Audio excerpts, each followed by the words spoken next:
Takbir! Takbir!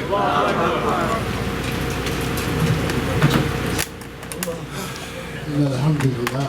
Assalamu alaikum wa rahmatullah. A'udhu billahi minash shaitanir rajim. Bismillahir rahmanir rahim. Ashhadu an la ilaha illallah wahdahu la sharika lah. Wa ashhadu anna Muhammadan abduhu wa rasuluhu sallallahu alayhi wa sallam. So once again, dear brothers and sisters, some of y'all I haven't seen since we took the break. Welcome back to MIB. We're not the men in black. We're MIB before MIB was MIB. So we're glad to see you. And we want to, I really want to pass this mic to Imam Zaid right away so that he can get started. Let me just say very quickly, as you know, the title of Imam Zaid's lecture tonight is the Misappropriation of Justice by Secular Muslims. And we know that we can always count on Imam Zaid to come with some thought-provoking discussion and presentation for us. And when he told me that this is what he was going to be talking about tonight, I was really very glad. Very glad, number one, because this is a very important subject for those of us who are activists here in New York City, number one. Number two, because here at the Mosque of Islamic Brotherhood, we believe very firmly that we are living in a time, I used to say a time and a place, but now it's every place, where the Islamization of knowledge is critical. It's critical not only in terms of who we are, but it's critical to our very existence in this day and time. Whatever fields of human endeavor that we might embark upon, we as Muslims need to be clear on the relevance or irrelevance of that field of endeavor by the standard of the Quran and the Sunnah. Regardless of whether you're a business person, a scientist, a martial artist, a student, whatever you may be, it's critically important that you allow yourself and we allow ourselves to be guided by Allah and guided by the Prophet, peace be upon him. And this is there's no more critical area of human endeavor than the pursuit of justice. So once again, Imam Zaid Shakir is a Muslim American scholar. He's co-founder of Zaytuna College in Berkeley, California, and co-founder and chairman of United for Change. He converted to Islam in 1977. It was a good year. Very good. While serving in the United States Air Force. A summa cum laude graduate, he obtained a BA in International Relations at American University in Washington, D.C., earned his MA in Political Science at Rutgers University, then left for Syria to pursue his studies in the traditional Islamic sciences. For 7 years in Syria and briefly in Morocco, he immersed himself in an intense study of Arabic language, Islamic law, Quranic studies, and spirituality with some of the top Islamic scholars of our age. In 2001, he was the first American male graduate from Syria's Abu Nur University. So once again, we are pleased and honored to have Imam Zaid back with us. He's been coming here for several years now, and we're grateful for each visit. So let's give him our attention. He's going to go up until time for Adhan for Maghrib, then we'll take a break and come back after this. Okay? Takbir! Takbir! Takbir! Alhamdulillah Rabbil Alameen. والصلاة والسلام على سيد المرسلين سيدنا محمد وآله وصحبه وسلم تسليما كثيرا. السلام عليكم ورحمة الله وبركاته. Alhamdulillah, I'm glad you said the second graduate. The system evolved from Oakland, California was the first. I graduated like a semester after that, inshallah.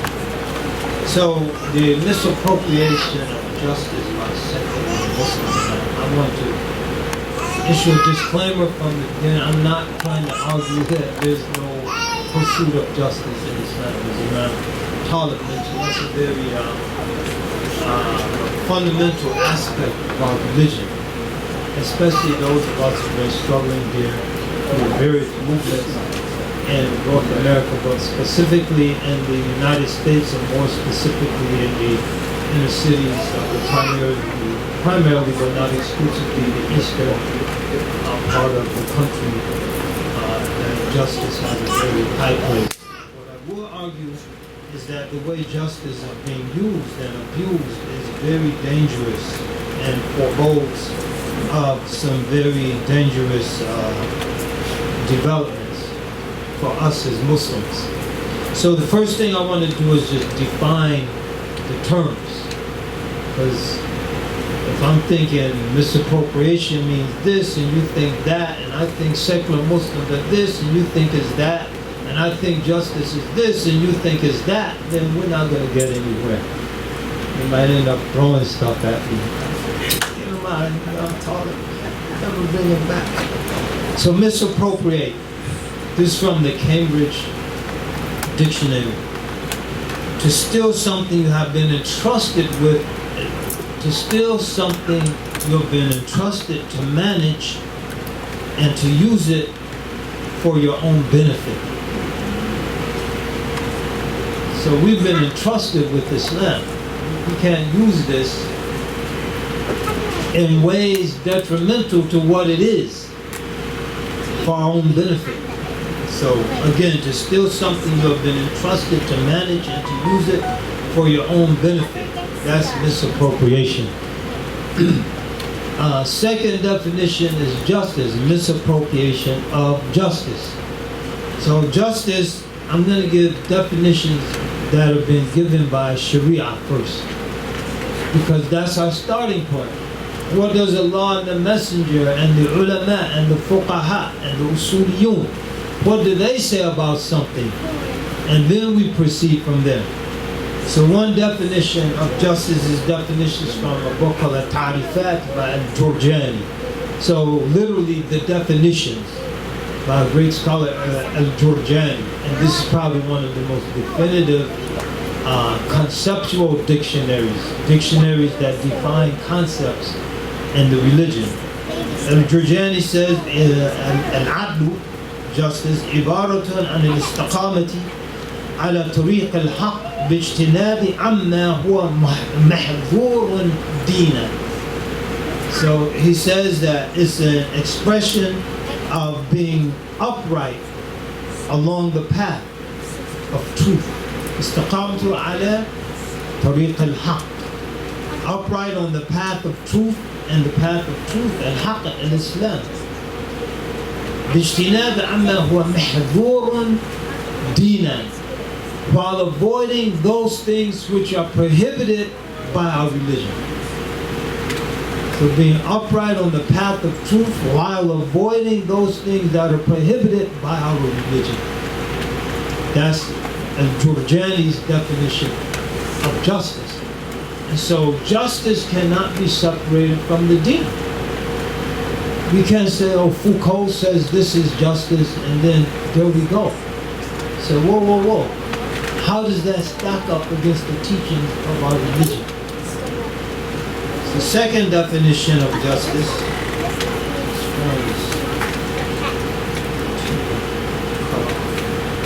tech savvy might suggest that we give the screen to freeze an opportunity to display your tech savviness. So second definition, هو يعني العدل وضع الشيء في موضعه الذي أمر الله تعالى أن يوضع. So it's placing something in the place Allah has commanded it to be placed. Placing something in the place Allah has commanded it to be placed. And so again, Allah, the deen, cannot be separated from the concept of justice. Third definition, this is the definition of Ash-Shawkani, great Yemeni scholar, more contemporary, Imam Shawkani. So it says, فصل الحكومة على ما في كتاب الله وسنة رسوله لا الحكم بالرأي المجرد. So he says it's executing governance on the basis of that which is in the book of Allah and the sunnah of His messenger, and not ruling on the basis of pure opinion. I think it should be like this. Increasingly people are يعني يفصلون الحكومة بالرأي المجرد. People are ruling on things, assessing things based on pure opinion, without even an effort to see where it stacks up in the teachings of the religion. So all of these definitions guard the rights of Allah. This is very important. And we're going to come back to this idea of the rights of Allah. But all of these definitions guard the rights of Allah. Mahduran, dinan. So what the deen says is prohibited. فصل الحكومة على ما في كتاب الله وسنة رسوله. So what's consistent with the book of Allah and the sunnah of the messenger of Allah. يعني placing something وضع الشيء في موضعه الذي أمر الله به أن يوضع, where Allah has commanded to be placed. So these guard the right of Allah. Other definitions, which might sound more familiar, guard the rights of the servants, even though implicitly they also mention the rights of Allah, but not explicitly like the first three definitions. All of those explicitly mention Dinan, Kitabillah, Sunnati Rasulillah,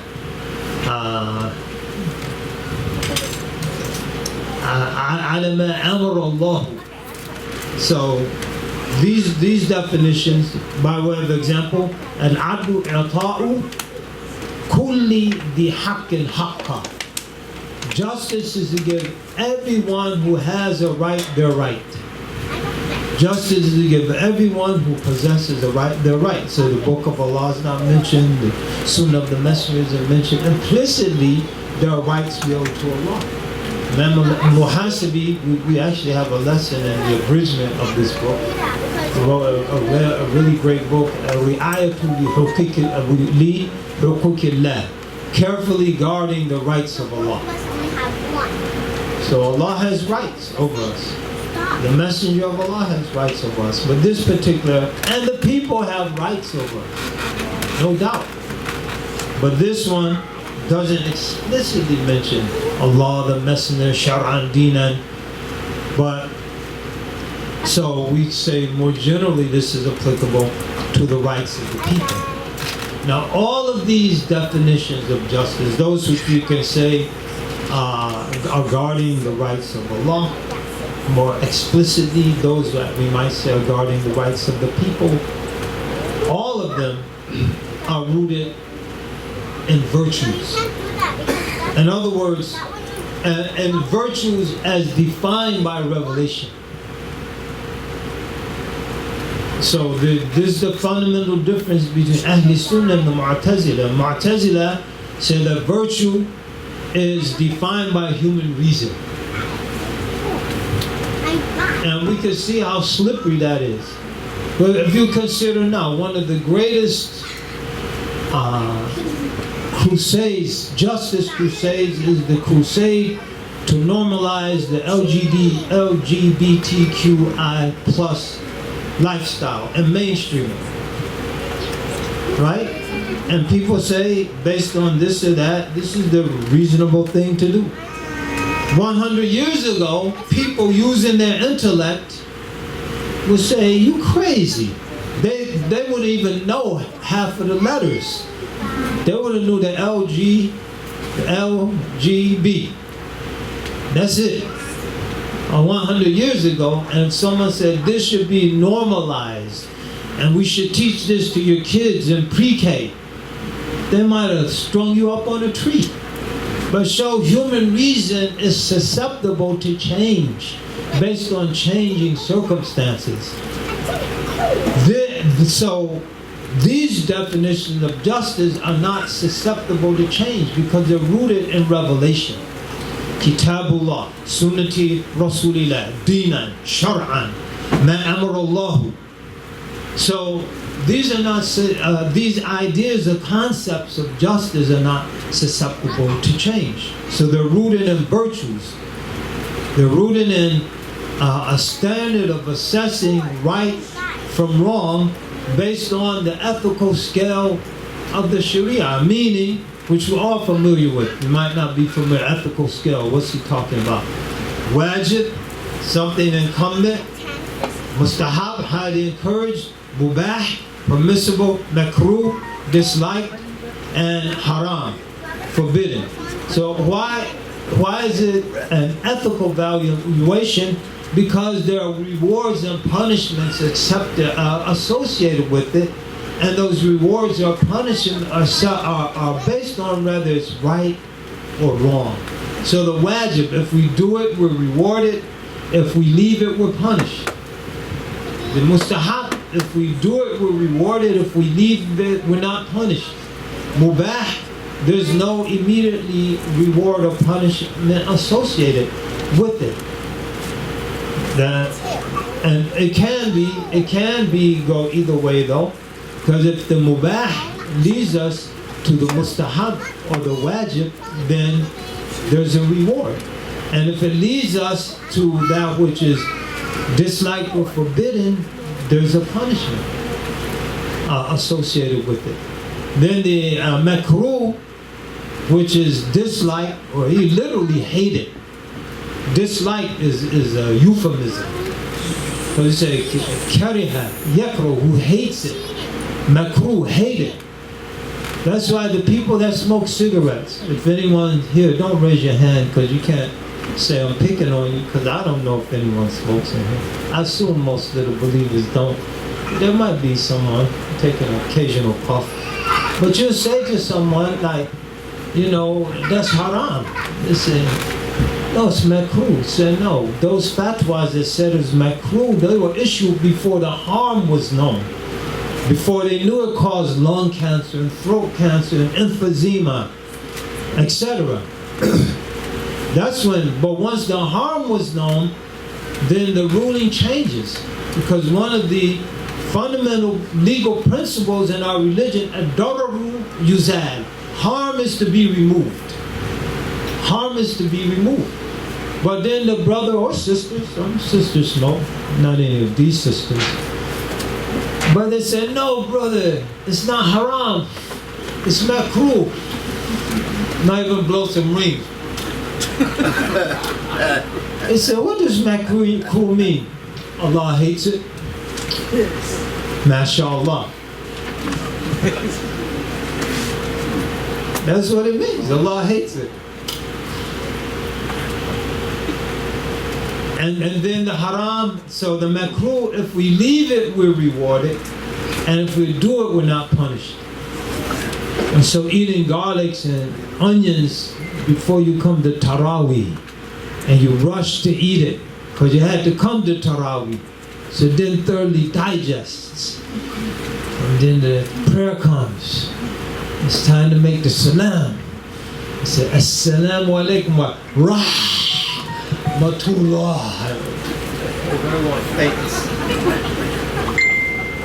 So it's makruh, right? This hadith is makruh to eat onions or garlic if you're going to be in the presence of people. And so if you leave the onions and garlic, there's a reward. But if you eat it and you offend people, there's no punishment. It's just something disliked, but the dislike, the dalil, the evidence isn't strong enough to lead us to say it's forbidden. And then the haram, if you leave it, you're rewarded, and if you engage in it, you're punished. And so these are ethical standards because they define a system of right and wrong. And so this is how we should approach justice, that it's a concept rooted in virtue. Now, modern writers and philosophers who've spoken on justice, well, we'll come back to justice. No, we'll do justice now. They say that, well, let me finish the definition. Secular Muslims. So secular Muslims are those Muslims, and we have secular Christians, secular Jews. The secular Muslims aren't alone. So,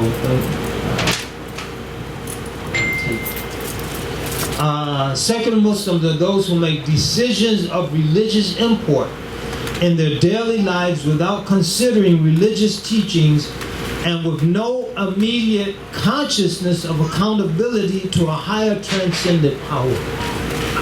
That's a secular Muslim. Let me repeat that. A secular Muslim, secular Muslims in the plural, those who make decisions of religious import in their daily lives without considering religious teachings and no immediate consciousness of accountability to a higher transcendent power. So basically, I just do what I want. I pray, I fast, but in making some decisions that have religious implications, I don't think of religious rulings or accountability to a higher power. So that's how I would define a secular Muslim. Now, someone might say, how do you know what's motivating somebody? That's a good, legitimate question. How do we know if they have consciousness of accountability to a higher power? You can't see that. We judge based on what's externally manifested. We say, نحكم على الظاهر. We judge based on what's externally manifested. So if people are rallying behind a certain cause that traditionally has been declared haram, then we say that based on what they're doing, they must not feel they're accountable to Allah. They must not feel they have to respect the rulings in Sharia around this particular issue. So that's how we judge. And then what's in their heart is left to Allah subhanahu wa ta'ala. So one of the poets, how do they talk? You know, what words are coming out of their mouths? That's an indication of what's hidden in the heart. We mentioned two lines of poetry in that regard. One, the poet said, إِنَّمَا الْكَلَامُ لَفِي الْفُؤَادِ وَإِنَّمَا جُعِلَ لِسَانُ عَلَى مَا فِي الْفُؤَادِ دَلِيلًا. That real speech resides in the heart. إِنَّمَا الْكَلَامُ لَفِي الْفُؤَادِ. And rather, the tongue has been made a translator for what's in the heart. وَجُعْلَ اللِّسَانُ عَلَى مَا فِي الْفُؤَادِ دَلِيلًا, or an indicator of what's in the heart. And then the second verse, the poet said, مَهْمَا تَكُنْ عِنْدَ امْرٍ مِّنْ خَلِيكَةٍ وَإِنْ خَالَهَا تَخْفَى عَلَى النَّاسِ تُعْلَمُ. That whatever characteristic a person has, even if they consider it hidden from the people, it will eventually be known. Right? You can't fake it forever. Sooner or later, the mask falls off. And so that's how we judge in that regard. And then we could be wrong, but that's up to Allah subhanahu wa ta'ala.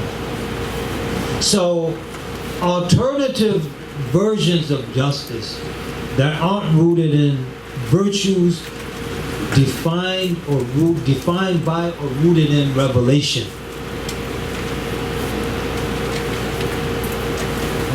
those sort of definitions, they have no foundation in Islamic law nor in Islamic ethics. We mentioned ethics in the scale and implicitly about law.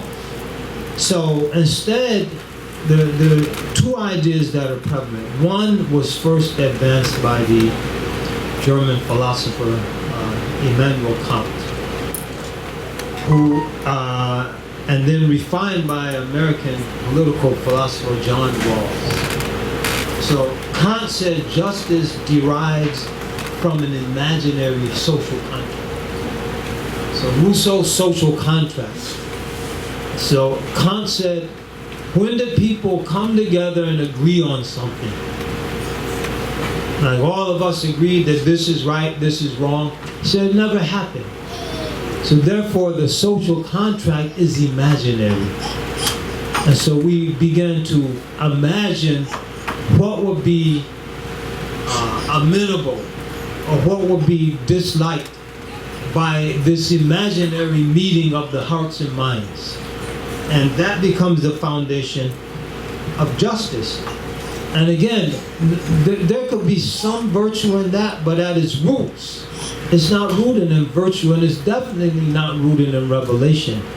It's rooted in what we would imagine reasonable human beings to desire. And so this is Kant's imaginary social contract. Rawls says that justice should be divorced from virtue, explicitly, and and considerations of the right way to live. So Islam is telling us the right way for a human being to live. So we try to dress modestly. We pray 5 times a day. That's the right thing to do. We leave prayer, that's the wrong thing to do. And so Rawls said all of those considerations should have no place in any system that defines justice. Rather, he says, in his case, that justice is rooted in perfect equality. And again, this equality is imaginary, because we can't conceive of perfect equality in reality. So we have to imagine perfect equality where all of us divorce ourselves from our privilege, divorce ourselves from our status, divorce ourselves from our histories, because those are things that create these inequalities, if you will, in human societies. Privilege creates inequality. Inherited wealth creates inequality. Lack of educational opportunities creates inequalities. And so imagine none of those things existed. And then similar to Kant, where this imaginary social contract, once we've divested our thoughts from all of those things, let's imagine what in this state of perfect equality we would all, or most of us would agree on. And that agreement constitutes justice. So you with me? So again, this goes back to human reason. It's just going back to human reason in an imaginary state, where all our privilege, histories, inequality, etc. are divested. Islam deals with reality. And so justice in Islam is rooted in reality. It's not rooted in these imaginary states that might push us to do things that, in the end of the day, can be very destructive. Allahumma arina al-haqqa haqqan warzuqna ittiba'ah. Ya Allah, show us the truth as the truth. Show us reality haqq as reality, and bless us to follow it. Now, this is Islam. It's not dealing with imaginary construct. It's dealing with reality. So the problem for the Muslim is that both of these latter two systems reject any transcending realities, such as Allah, transcending reality. They reject revelation, and considerations of rulings rooted in revelations in arriving at what justice looks like. And so the only consideration is human reason as it manifests itself in these imaginary social states. And as these views become more and more prevalent, we end up with the social justice warrior. And I'm not condemning the social justice warrior yet. But have you ever heard a justice warrior? You never heard anyone, I'm a justice warrior. No, I'm a social justice warrior. Because if you say you're a justice warrior, that leaves room to consider revelation in your assessment of justice. That leaves room to consider your accountability before Allah as a transcending reality in your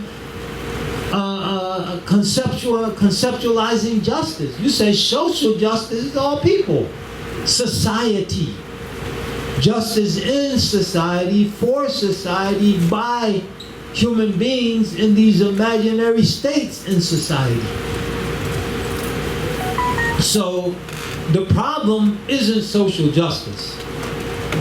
As Muslims, we believe in fighting against the social injustices in a society. But as I said, in light of our religion, the problem is the secularizing of justice. So you remove Allah, and you remove Islam, then we've secularized justice. Because that's the essence of secularism. Religious considerations in society have no place. That's secularism. So to illustrate this, I want to turn to the hadith of Abi Dhar and Mu'adh ibn Jabal. Because this is how radiallahu anhuma, jazakallahu khair, a reminder. This hadith gives us the three realms of justice. And social justice is one of them. So, عن أبي ذر عن معاذ بن جبل وأبي ذر رضي الله عنهما قال رسول الله صلى الله عليه وسلم اتق الله حيثما كنت وأتبع السيئة الحسنة تمحها وخالق الناس بخلق حسن. So be mindful. So the two of them said that the Messenger of Allah, may the peace and blessings of Allah be upon him, said, be mindful of Allah wherever you are. And any misdeed you do, follow it up with a good deed that will wipe it out. And deal with the people on the basis of good character. So taqillah haythuma kunt. This is the foundation of justice in our relation with Allah. Is taqwa, ittaqillah. Taqwa. What is taqwa? Imtithal al-awamir wa ijtinab al-nawahi. Implementing the commandments and avoiding the prohibitions. And injustice, what's injustice? Dhulm, right? Justice is adl. Injustice is a dhulm. And what is the greatest? And so oppression, injustice is a dhulm. What is the greatest oppression and the greatest injustice that we can imagine? It occurs in our relationship with Allah subhanahu wa ta'ala. Allah says in the Quran, Inna dhulma, inna shirka la dhulmun azim. Shirk is the great oppression. Shirk is the great oppression.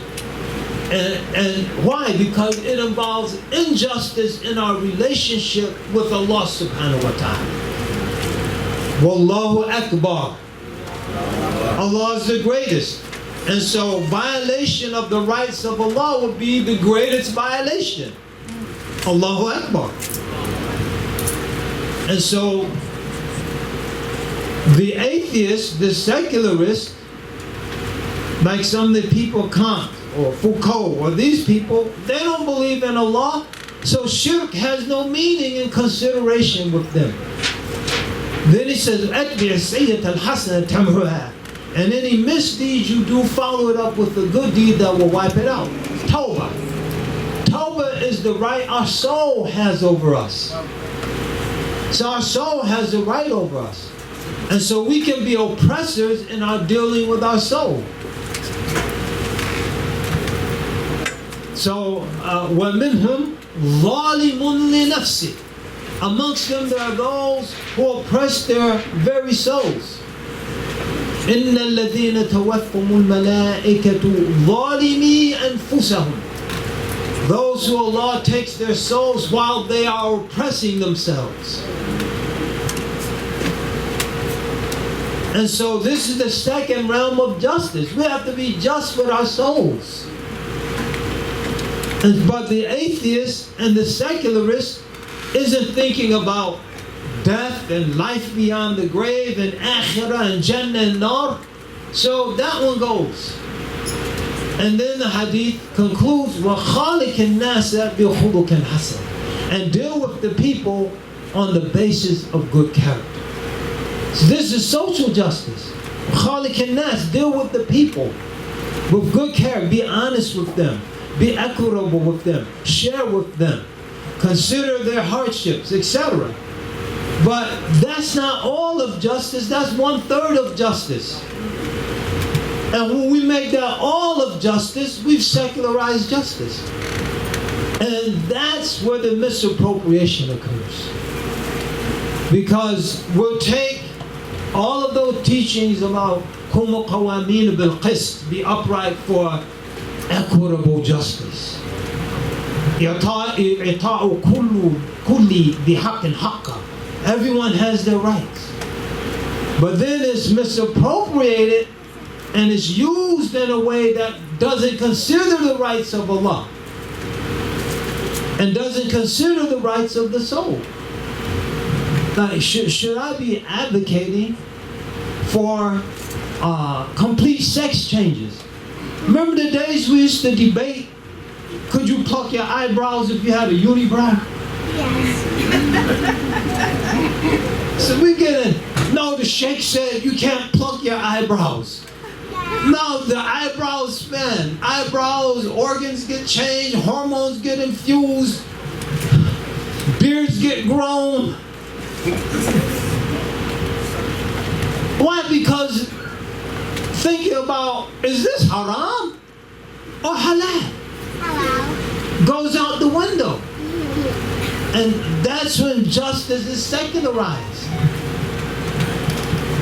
Now, how we should deal with people, etc., accommodate, that's a whole nother discussion. But we're talking fundamental, what's moral and immoral, what's substantiated by revelation and what is not substantiated.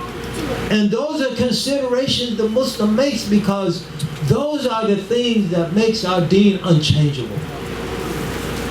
When people change their minds, people are going to be jumping off bridges, say, no, you right, no, you wrong. You wrong, you right. It's like, make up your mind. You should do this, no, we shouldn't do it. And so we need an unchangeable standard rooted in a trend, a revelation from a transcendent Lord who's beyond our condition and our prejudices and our likes and dislikes, to establish the parameters of what's right and wrong, not just in human society, but in how we understand, look at, and define justice. And so this is the essence of what I wanted to share. This is a work in progress, so I'm working on it, and it's going to get deep.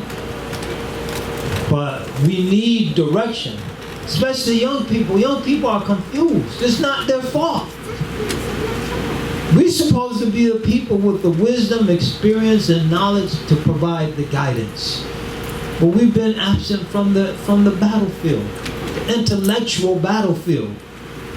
We've been absent. And in the absence of the Muslim and the Muslim voice and the Muslim perspective, rooted in revelation, rooted in respecting the rights of Allah, people people have said what they want to say and then attribute it to Islam. And then multitudes of Muslims rally behind them. So I'll conclude with, so I mentioned my dalil. I mentioned the saying of the scholars. And someone who wants to oppose that, I want to hear your dalil. I want to hear what the scholars said historically about that. So I'll conclude with the saying of Abdullah bin al-Mubarak, the great Sufi Mujahid. So one year he would go to Umrah and worship Allah, the next year he'd go to the fronts and fight. Abdullah bin al-Mubarak, he said, and it's written, as this is mentioned in the Muqaddimah, the introduction of Sahih Muslim. Al-Isnadu min ad-din. Authoritative chains of narration are an integral part of our religion. وَلَوْلَا الْإِسْنَادُ, were it not for these chains of narration, لَقَالَ مَنْ شَاءَ مَا شَاءَ. Anyone would have said anything and attributed it to Islam. We don't follow anyone saying anything. We follow authoritative chains of narration. May Allah give us tawfiq and tashir. Yes, ma'am. I think it's important, justice concept rooted in virtue for us to, as parents and as educators, to be able to speak to our children, because you hear a lot of young children, we're all confused. So if we're confused, they have to be confused. And some of them are confused and arrogant. Yes, because they don't search for knowledge, and when it's given to them, they reject it. That's I think Hosea. But the idea is when they justify being homosexual, men and women, girls and boys, that we have to understand and be able to explain to them without being so judgmental. But it's a case-by-case basis too. Some of them so arrogant you need to be judgmental. But generally we have to have the compassion. That's why I said what we're discussing is one thing. How we deal with people, family members, neighbors, relatives, that's a whole nother issue. And that's around for compassion, but knowledge, but also firmness. Now I'm gonna tell you what's right, and then let's see how we can work through this. But I'm not gonna say, oh, that's not right. I had this young man. We did a qiyam in Connecticut. I'm up there all summer, inshallah, at one of the masjids overnight. Prayer and lessons and things, and this topic came up, and this young man, he was adamant in his defense. So I said to him, I said, why is this the only sin you're willing to defend? I said, you're not going to defend drinking alcohol, you're not going to defend eating pork, but you're going to defend it. He said, because it's not harming anyone.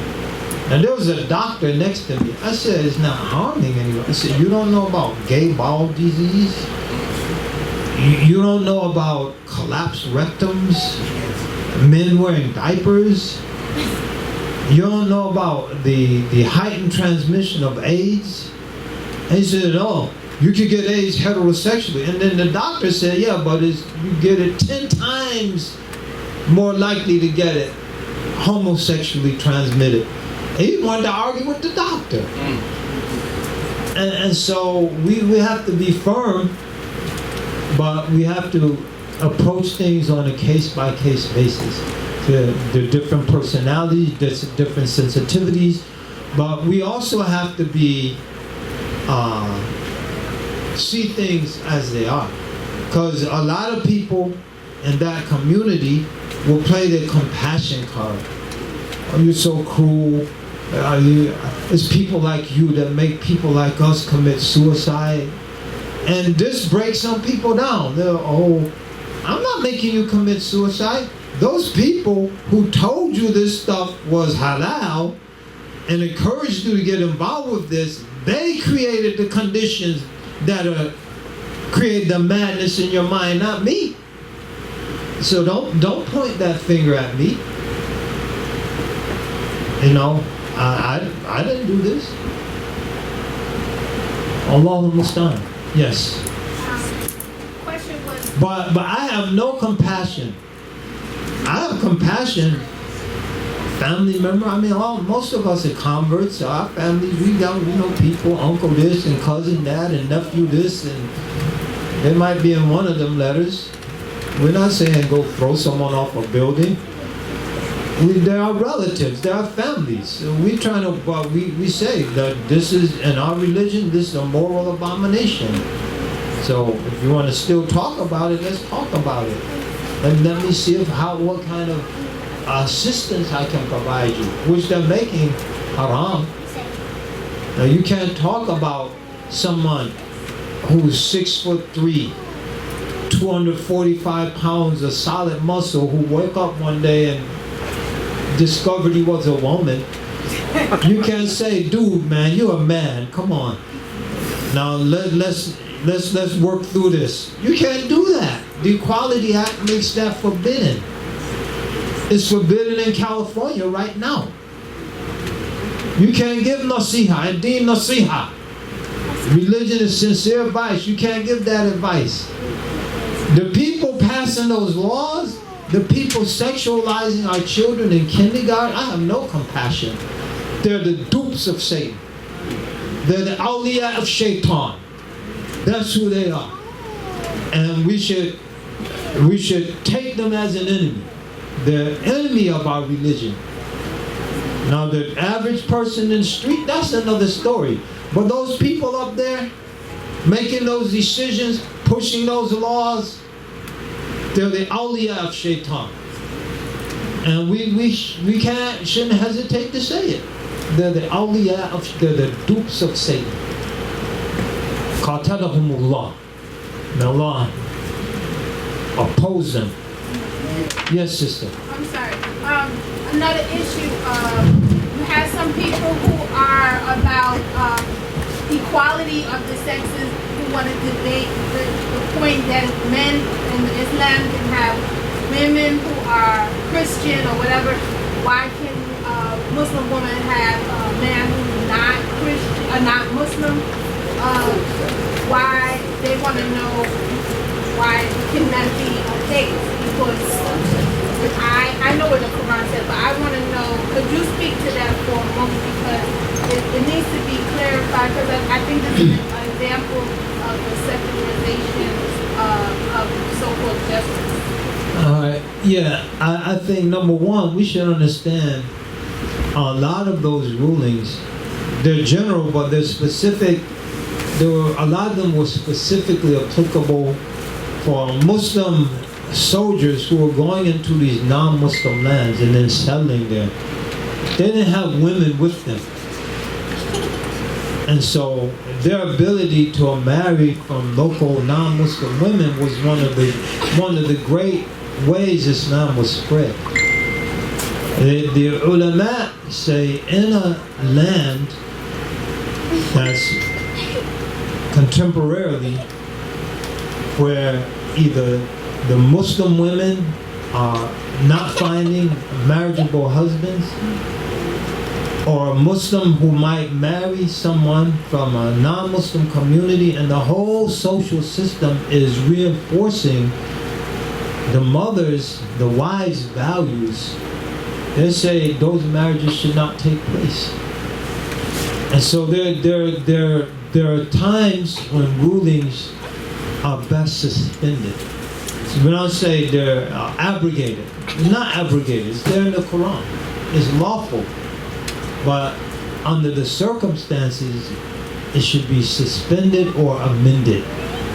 And these are circumstances, so I would say to any brother, you should think deeply about the future of the religion when you decide to marry a non-Muslim woman. Yes, sir. Just on your subject, political, just talking with Dr. Gold. So there's a book that we're familiar with. It's called The White Architects of Black Education. Okay? So this is a book. John Dewey wasn't wrong. So this is a book that looks at the curriculum of historically black colleges that was devised by white folks for the interest of white folks. Now, why do I mention it? I mention it because there are many governments, even governments in Muslim countries, who are oppressing people, oppressing the Muslims, and they have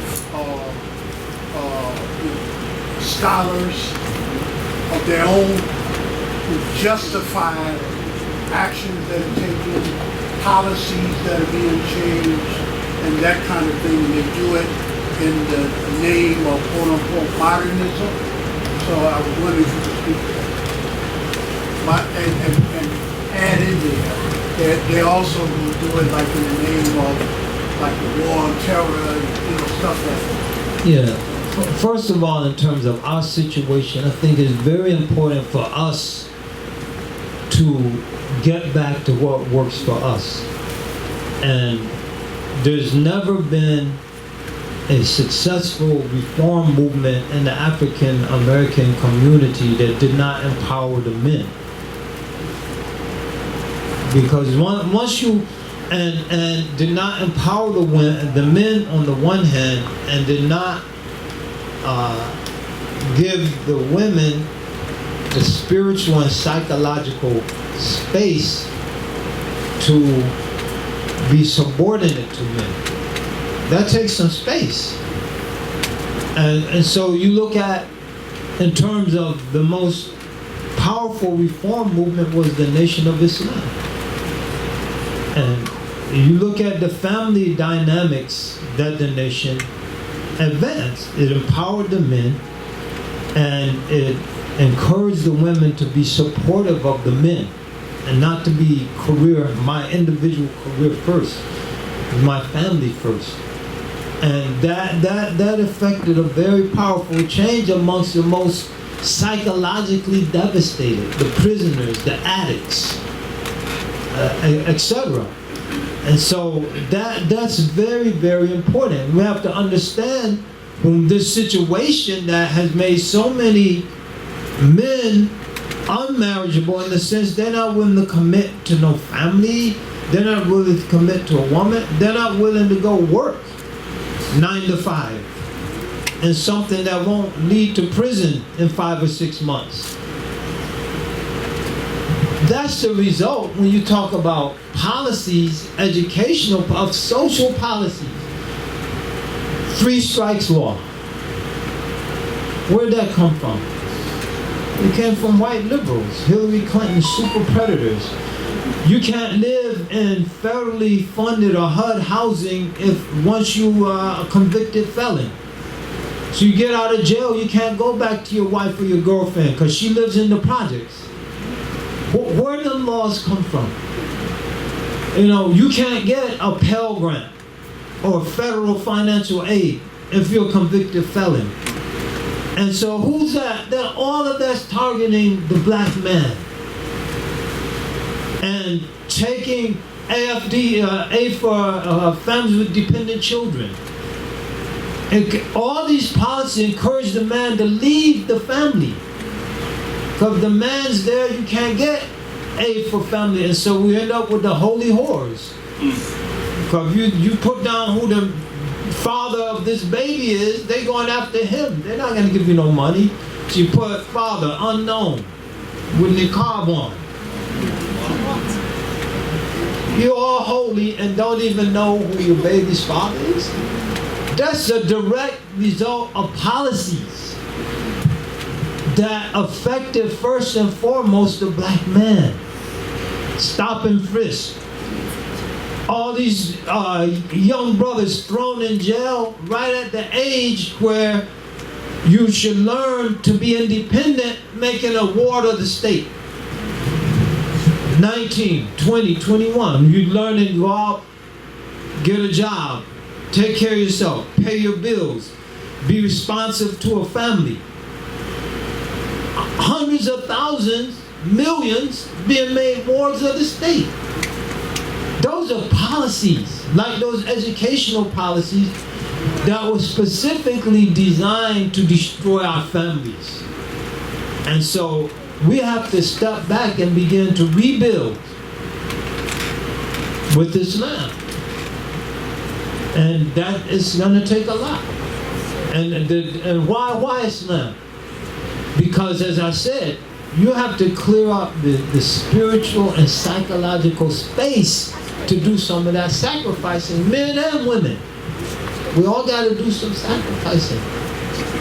And so, the same thing in education. There are goals in mind.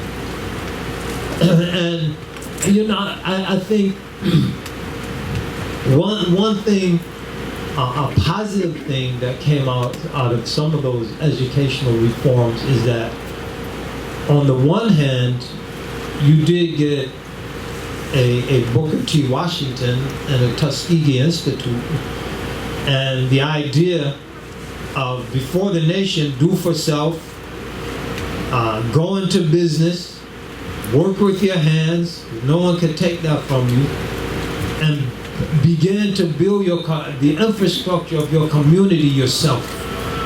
So despite the negatives which were there was that part, and on the other hand, that white liberal arts classic education gave us W.E.B. Du Bois. He was the product of that education. And so there were definitely detriments and negativities, but there were also some very positive things. And I think everything, just as the policy we're talking about, there were some positives to that. There were women who, for one reason or another, didn't have a man at home and wasn't able to work, and so was able to scrape by and provide guidance to her children because of some of these programs, food stamps, etc. So we should try to always look at the good and the bad and the ugly. But overall, the ugly and the bad far outweighs the good. And we should be reform-minded. That's one of the beautiful things of our movements. Everything from the Noble Drew Ali, the Moorish Science Temple, the Nation of Islam, those Marcus Garvey, United Negro Improvement Association, none of them were statedly revolutionary. They were reformist, but consistent reform has revolutionary implications. The nation wasn't revolutionary. People was condemning the nation. Malcolm was getting impatient. But it's like, no, just run the program, run the program, run the program, and build this nation. But the long-term impacts were revolutionary. And the only thing that was glamorized by white feminists was the black revolutionary. The policies that undermined the working man, the family man, those policies were pushed with cutthroat viciousness. But the Huey Newtons and the black revolutionary was glamorized. Ask Jane Fonda. So we have to be really cognizant of what's going on and what we need to do to reclaim some of those things that helped us to get to this point intact. Like, we battered, we bruised, but we still standing. The Native people can't say that. Native Americans couldn't. The same program was run on the Native people. They didn't make it. They didn't make it, right? But we made it. So now it's time for us to come together to dig into the deep soil of our history and to start producing some strong trees that after we go on are going to take this thing to another level, inshallah. So Allah bless everybody. Like I said, I'm gonna have to pray and run. So, but I'm running with 2 plates of food, inshallah. So MIB looks out. And Allah bless everybody, and may we continue this discussion and put some meat on the bones of the skeleton, inshallah. Jazakumullah khairan. Assalamu alaikum wa rahmatullah. Alhamdulillah. Takbir. Takbir. Takbir. So we're going to do a couple of quick things now. We're going to get ready and make salah.